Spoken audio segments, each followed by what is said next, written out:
Thank you for that wonderful presentation, Alex. You've put a lot on the table. I was remiss earlier in my introduction in noting we are accepting questions from the audience. If you have a question, please do enter it. You'll notice a little Q&A box down at the bottom of your screen. You can just write in your question there. And I don't know if we'll have time for all the questions, but I'll attempt to read through those and um, generate a prompt for our speaker to respond to. The first question I wanted to pose to you, Alex, is about how practical it is for the US to push back against China's efforts to constrict Taiwan's international space, and in particular, whether we ourselves might look a little bit hypocritical when we do that, in the sense that we do not recognize Taiwan as an independent country. We have our own one China policy, and within that framework, we maintain robust unofficial relations, but we do not have an official partnership. And so when we criticize other countries for flipping from Taipei to Beijing, do we not look a little hypocritical then? And does that then not undermine some of our own moral authority in pushing back against countries that would make the switch? Right.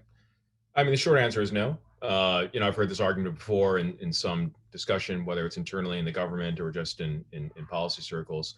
I think it's a pretty facile objection, to say, well, the United States doesn't recognize Taiwan, so how can you, push back on this?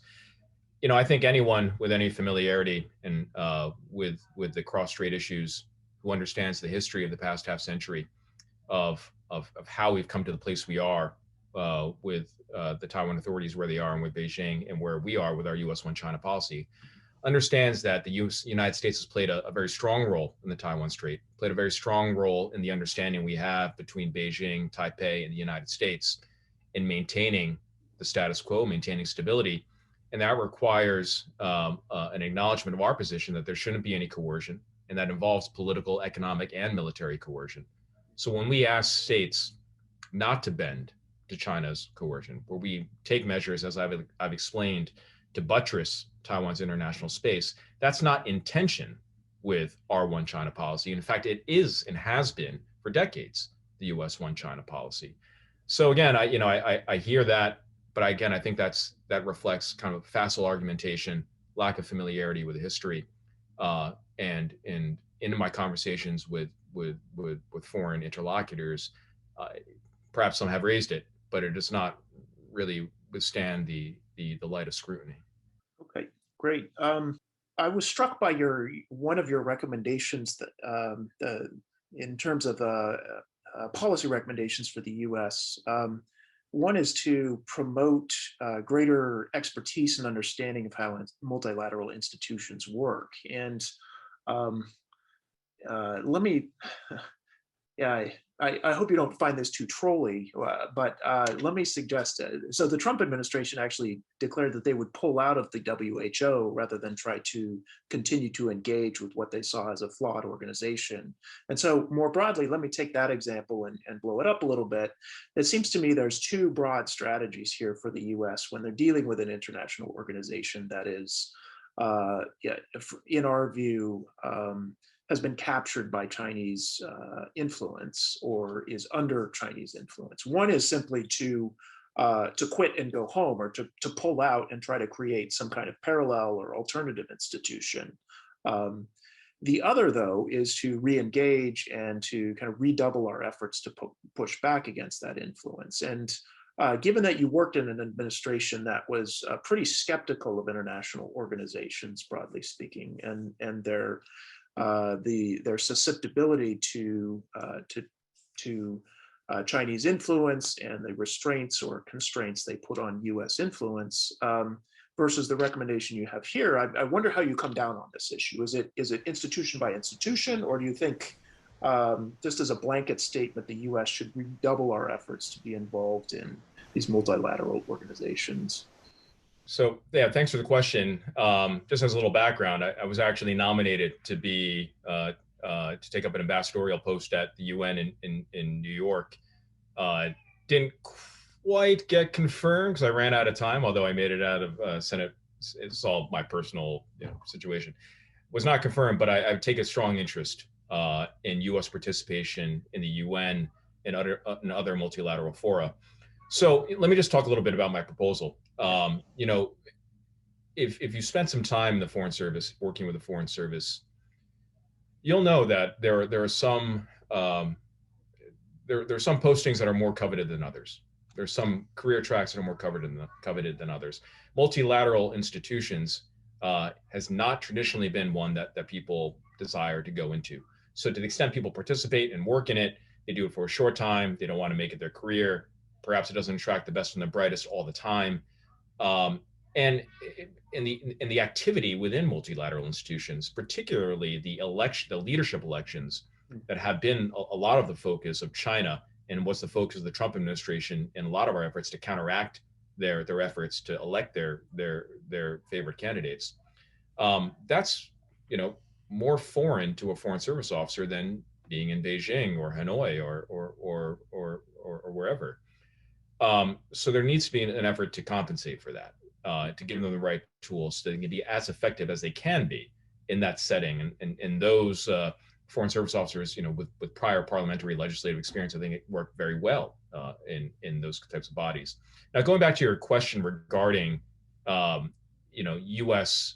Withdrawal from certain bodies, I have no problem with that as an option, where we find that an institution is not living up to its mission, where an institution has been so put at odds with the UN Charter or whatever the charter may be, and I'm talking, if you want specifically about the UN Human Rights Council, for instance, that should be an option for us to withdraw. Because if we are fully committed as the number one funder of UN operations, no matter which direction these organizations are going, no matter how corrupt they are, no matter how disfigured their activities are, that's not an incentive for them to reform.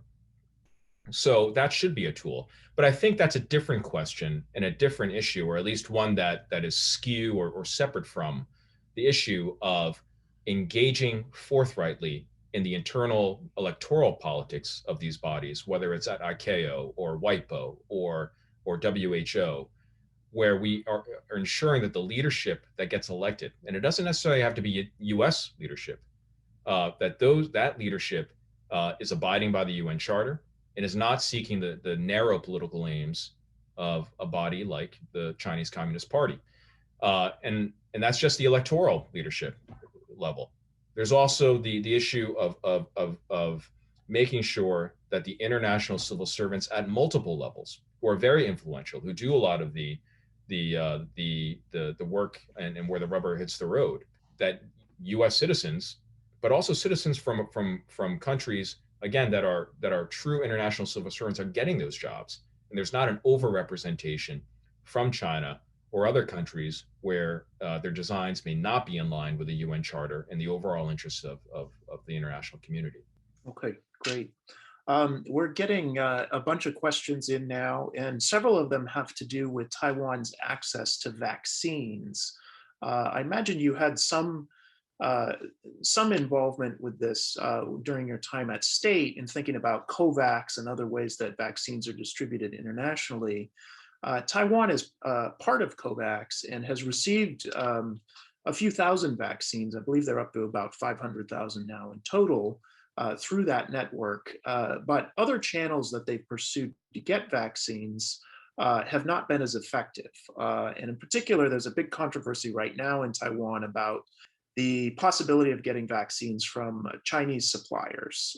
Taiwan has a blanket ban on pharmaceutical products from mainland China. That includes vaccines. And so there's some political pressure on Tsai Ing-wen to lift that ban.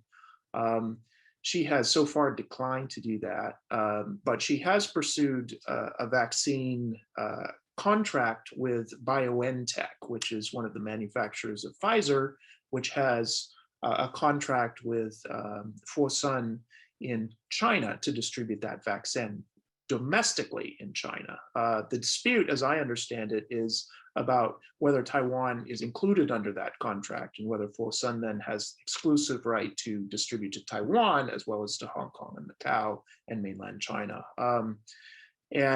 So I wondered, that's a long way of setting up this question, but I wondered if you had some thoughts about the current controversy over Taiwan's inability to sign a contract directly with BioNTech or other companies distributing a vaccine, and the delays in getting those vaccines. Right, right. Yeah, I've seen the same reports, and I've followed it, and I've been following, the vaccine distribution, but also just political ramifications, not just for Taiwan, but for countries throughout the world.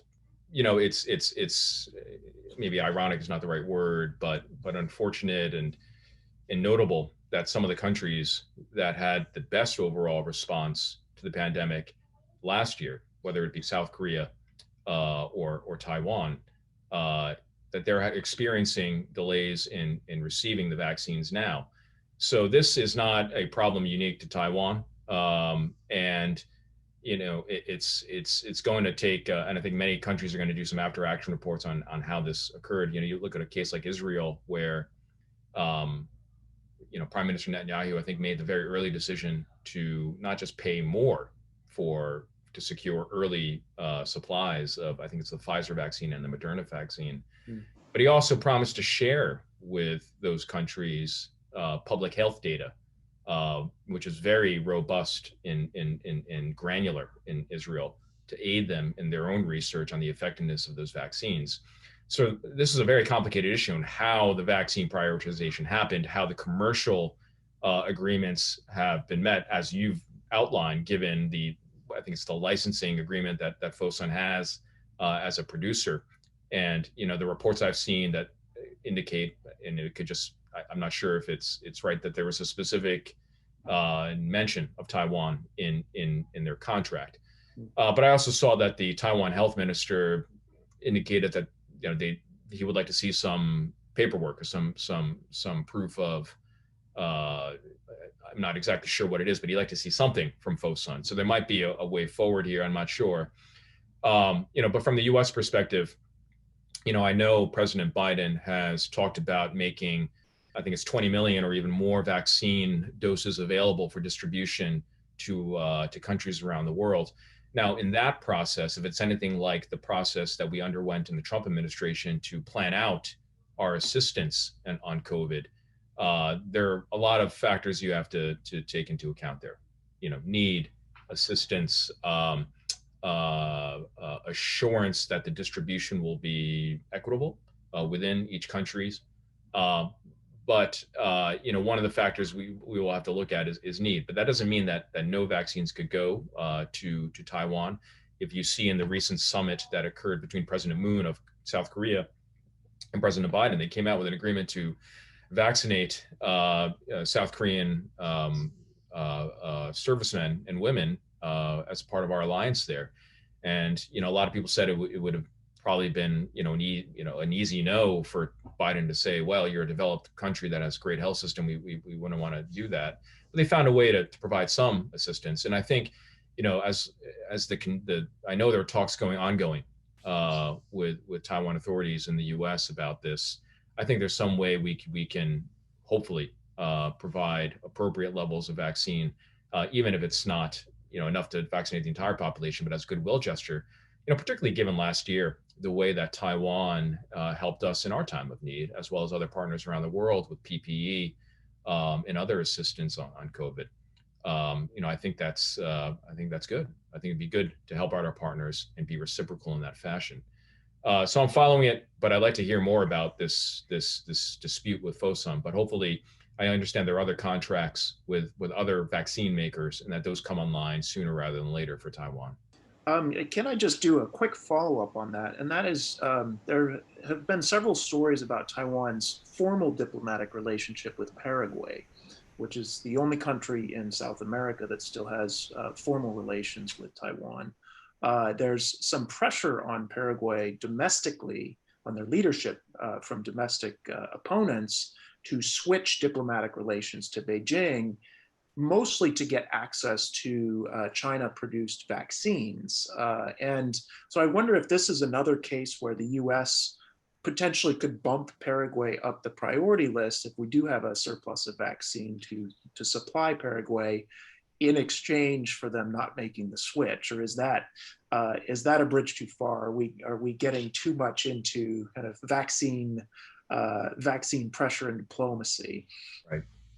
Well, look, I'd be curious to know if Beijing has in fact made that offer, Yeah. or if this is just domestic political discussion in Paraguay. I haven't been following the issue that closely, but look, I mean, to the extent that this is a discussion in Paraguay, I think it's worth a discussion between our representative there, our ambassador there, meaning the U.S. ambassador there, and their government. You know, the power of the United States, simply by making our opinion known, simply by making a request, and simply by explaining and situating an issue in the overall relationship we have with the country, that's actually quite persuasive. I'm not sure if that conversation has happened. If it has come up, I'm sure I know what our ambassador would say. But that's where the policy should begin. Have the conversation, see where the government actually stands. But speculating about trying to play a game of one-upping Beijing to bid for diplomatic recognition, it's not where you want the relationship to be. You want the overall relationship to be grounded again, in long-standing trust, but also shared values and wider connections between the countries, and not just between the governments, and not on a narrow temporary situation like this vaccine diplomacy. So that's what I would say about that. But I don't know the particulars of the situation. I don't know what conversations are ongoing, but that's where I would start the conversation. So next, I have a question from Larry Diamond, who I believe is on the line here with us. Can I turn it over to Larry to ask that directly? Okay, I have two questions that are a little interrelated. First of all, Alex, that was a very good answer to the last question, by the way, and thank you for your work and your presentation. So in terms of the competition that China's ramping up to lead these agencies, you mentioned, I think before, that it now leads in the UN, the FAO, NIDO, ITU, and ICAO. But they're also, it looks like they want to take over UNESCO, and then there'll be a contest to lead those other four. And, what were you seeing as you prepared to take up one of our UN ambassadorships in terms of a strategy for mobilizing voting power within the UN to blunt this growing ambition of China to kind of hijack the international system toward its hegemonic ambitions? And that's kind of more at the elite level of diplomacy. But what are we doing, and maybe not taking full advantage in perhaps doing at the level of public diplomacy in a lot of these countries that are going to determine the shape of the international system, to reach out to publics that have rising concerns about Chinese neocolonialism, to get them to pressure their governments for a different type of stance? There are a lot of activities that we're taking abroad in our relationships, in strategically important regions where I think China has also strategic interests. So they're not all related to multilateral institutional elections. So when you're talking about, let's just talk about the economic frame and infrastructure. China has a certain deal that they offer. The U.S. has a different deal, and our partners in the West have a different deal. The private sector has a different deal, and having that conversation, not about telling countries who to work with or who not to work with, but talking to them about standards and long-term benefit to them, and then offering them options, is something that's happening. And that doesn't relate directly back to the multilateral electoral issue. But I give that as an example, and there are other examples in the security space, in the human rights space, in the assistance space, where we're making our case. And I say that because it's easy to point to what we see in the media as a Chinese effort or a loud announcement of a Chinese cooperative agreement or MOU or something like that, and assume that we're not doing anything. We're doing a lot. We can get more out of it publicity wise, and we're working on that. I still talk like I'm in the government when I say we, but it's there. But as far as the multilateral institutions, I will tell you, despite very sophisticated efforts and priority placed on the core business of certain international bodies, namely the Security Council, to advance our interests, to advance a resolution, to advance activities and projects and programs, or in peacekeeping, for instance. For a long time, there just wasn't a priority placed on the elections, and it was not something that we saw in a strategic frame. And it's not just us, it was our partners as well. And we were playing catch up with the Chinese on that. And it took us seeing the strategic peril, pitfalls of Chinese leadership, or at least domination of these bodies, to realize that. So, I mentioned that in the Trump administration, working with Congress, and this really, I think, was a congressional idea, was to appoint a special envoy for UN integrity that would lead these efforts. Now, I know people are always a little nervous about naming special envoys. I share that nervousness, even though I worked in a special envoy office. But I think this is one of those areas where we did need someone to concentrate, to develop the internal capabilities to compete in those elections, but also awaken our allies and partners to the same type of priority that they needed to place on that, in the same way that we placed on discussions and debates over resolutions in the Security Council. So, and that's not something you can create overnight. I mean, you have to both, you're trying to build the institutional capability, but then you also have an election that you have to deal with, right? An immediate urgency to build coalitions and make deals, and say, and when I say deals, countries, and you talk to them about electing people, you can, of course, and you should make the best case you can on the merits. And usually there's very little dispute, at least from what I saw, very little dispute on who was the most meritorious candidate. The votes, however, in many cases, not all cases, but in many cases, that could tip the result depended on whether that country could get a vote for their candidate in some other body down the line, or on some other topic. And this is the horse trading that's involved. Now, that may seem or strike folks as unseemly, but this is legislation. You see it in Congress here, you see it in parliaments across the world, and it's a part of the process. And that is, again, not traditional diplomacy, but something that we have to acculturate our career diplomats to. It's something that we have to be clear-eyed on, and it's something, again, that in building our coalitions, we have to awaken our partners to engage in this game. Thanks, Alex. So I've got a bunch of questions here, and I don't think I'm going to have time to get to all of them. So I apologize to the audience if I don't get to your question, but I'll try to summarize a couple here in one shot for you. And that is, there's been a lot of statements in recent months that about multilateral concern about the Taiwan issue. So there was just in the last 48 hours, I think the EU and I think it was Japan actually issued a joint statement of concern that mentioned Taiwan. And to my eyes, this is a real sea change in the way every other country has approached the Taiwan issue. In the past, they just didn't want to touch it. They saw that as a real kind of third rail in any relationship they had with China. And now it's moved to the center of more and more countries' relationships with China. And so I wanted to ask, is that also your impression? And is that a good development? And is that something that the US can encourage and support, or should encourage and support? Right. Yeah, I definitely think it's a trend. And it's been occurring more and more in recent months. And I think you see it in the joint statements that are coming out. I think Taiwan is something that is a priority that the Biden team, I think, admirably has placed in the joint statements they've had and tried to pursue in their meetings. I think you also see it in even at lower levels. For instance, for a long time, the U.S. has had this program with Taiwan. You're probably familiar with it, the Global Cooperation Training Framework. Right. And third countries beyond us and Japan, which is an official kind of co-host of it, countries beyond that framework have been informally hosting trainings, trying to be involved.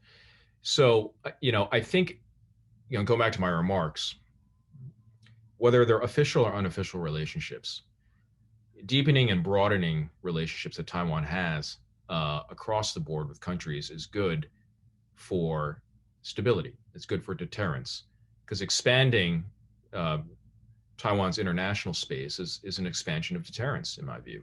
They're connected. The politics and the diplomacy here are connected to the security. Now, I think the statements are a good thing, where multilateral institutions and countries highlight the significance of stability across the strait. But I do think the more sustainable approach that these countries should take is not to focus on potential conflict or potential instability or particularly the term cross-strait. It's to focus on finding those areas of cooperation with Taiwan that are beneficial to them and that are not about Beijing. Taiwan, if I'm a country, let's say a developed country in Europe, I look at Taiwan and I think there's a possibility here for some sort of partnership on semiconductors, on advanced materials, they need energy, on energy importation. The Taiwan authorities have laid out some economic plans and economic priorities. A lot of it focused on Southeast Asia, but some focused on financial asset management. All areas of cooperation that can be productive to a third country and that are not about China. That's what I would encourage if they're looking to be involved in this space more. But to answer your question in short, the trend I think is discernible. The trend I think is good, but I also am worried that it's reflective of greater fear of a possible conflict, which is not good. So related to that, I just want to say you're preaching to the choir here. We've this program is dedicated to the idea that Taiwan should be considered on its own merits rather than as a problem or an issue in the relationship with China. For better or worse, there are also weak points to Taiwan's political system and its economy. But that Taiwan itself is a success story and should be considered as such in its relationships with all the other parts of the world. But related to the concern about a rising military threat to Taiwan, there's been increasing chatter in US foreign policy circles that Xi Jinping might be willing to give the order within the next few years to actually make a military move against Taiwan. And I wondered, there's certainly some difference of opinion even within our own institution about how likely that is. And I wanted to get your sense of whether you think that is a real threat, whether the kind of sense of alarm, if not, I don't want to say panic, but certainly a sense of urgency in trying to bolster Taiwan's defenses is justified today, or whether you think the non-military aspects of this relationship are potentially being overshadowed by this focus on the shifting military balance in the Western Pacific. So sure, I'll answer that question. When you are judging a threat, as a policymaker, you look at two factors. You look at the absolute, if a contingency occurred, if a war occurred, a conflict occurred, you would look at the magnitude of the harm to U.S. interests and the international system. And you also look at, again, the chances, the probabilities that conflict would occur. So, even if the probabilities are small, even if the probabilities are disputed of a Taiwan contingency, I think that the ramifications and the impact, should Taiwan fall in a coerced unification, the impact on U.S. interests in the region would be catastrophic.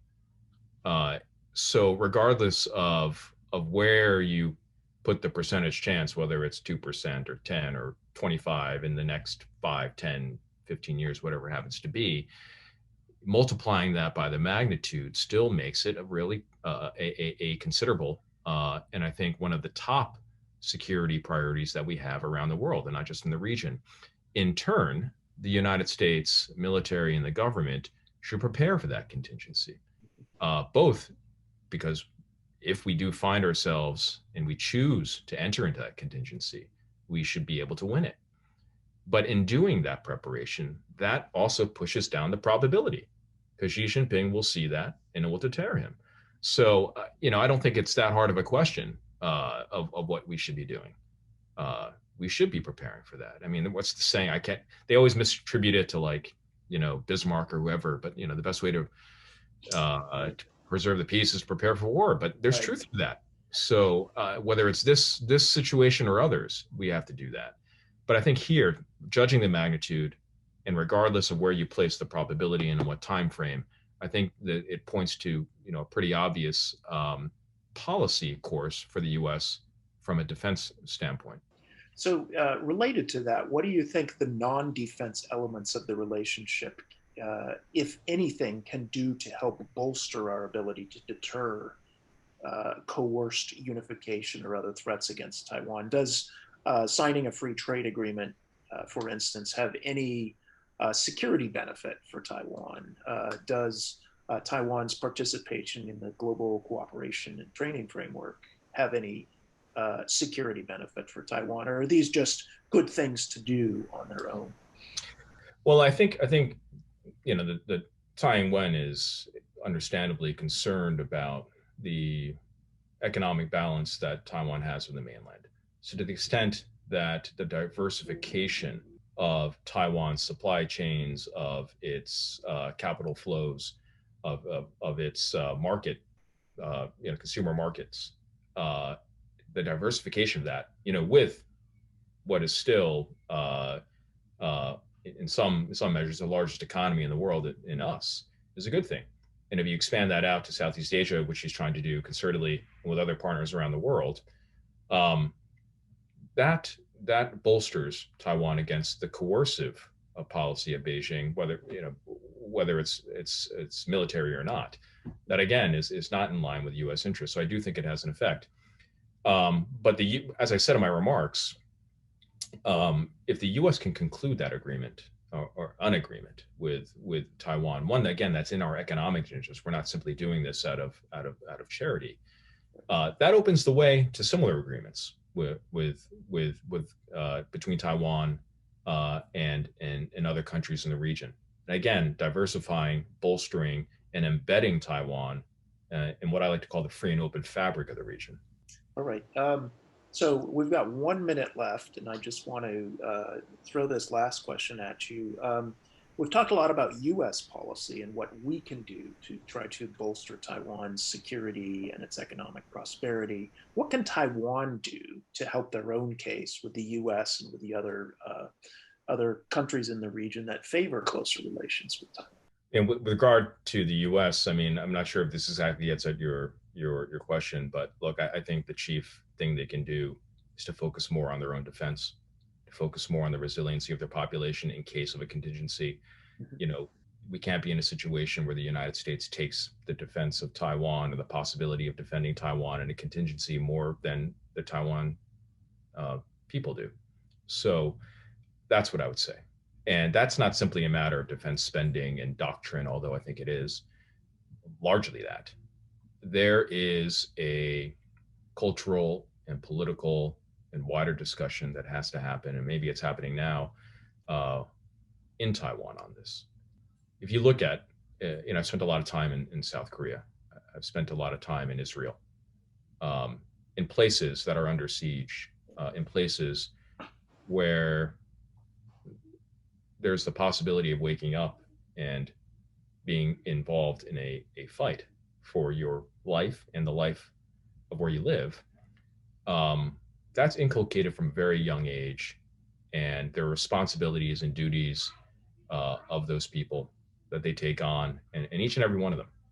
I think more of that, seeing more of that in Taiwan is necessary if this is to be a sustainable arrangement that we have that maintains the peace across the strait.